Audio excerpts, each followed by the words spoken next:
They're probably watching right now.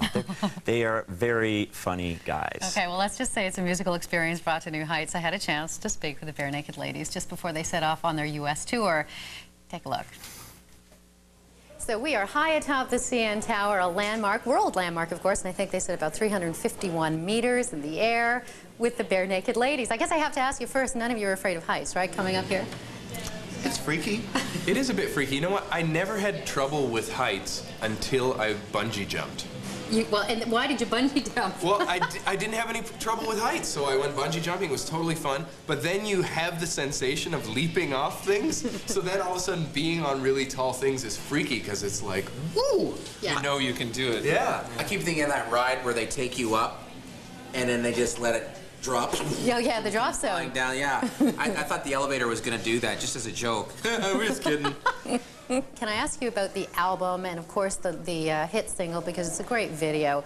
And you actually all took part in the writing of this whole album, right, as opposed to just Steve and Ad. Can you tell me how that went in terms of the collaboration process? Because it looks like you're still talking. Yeah, we allowed ourselves a lot more time this time, which is a luxury we haven't had in the past. And that allowed us to try out some other writing arrangements, and it was a really great thing for this record. I think it really brought in, particularly the voices of Kev and Jim. I think it made for an interesting and even more diverse record, and it gave us a ton of songs too. But even the songs that maybe just you and I wrote, everybody knew them from the very beginning of the process, which is different from the way we've done it before, where usually we've kind of finished the songs and demoed them and then hand them to everybody else. This time, like, I would come in and say, I've got an idea for a song, it's not finished yet, and everybody would know it right away and kind of be able to play along with it, and then they'd see the progression of it 2 weeks later and be able to be part of the development of it.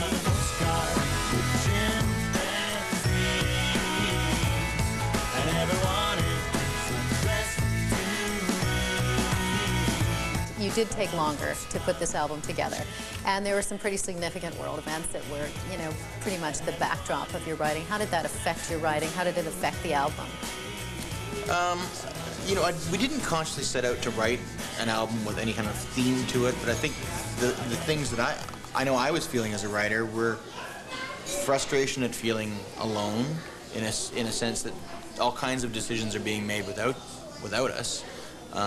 You know, on our behalf, even by other countries on our behalf, and also a feeling of, well, if I don't participate, then I can't. It's hard to complain.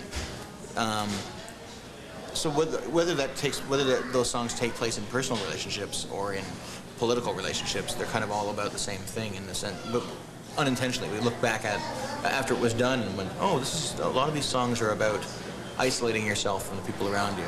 And sometimes the price you pay for that. It's your fate, but it's not your fault. And for every useless reason, I know there's a reason not to care. If I hide myself wherever I go, am I ever really there?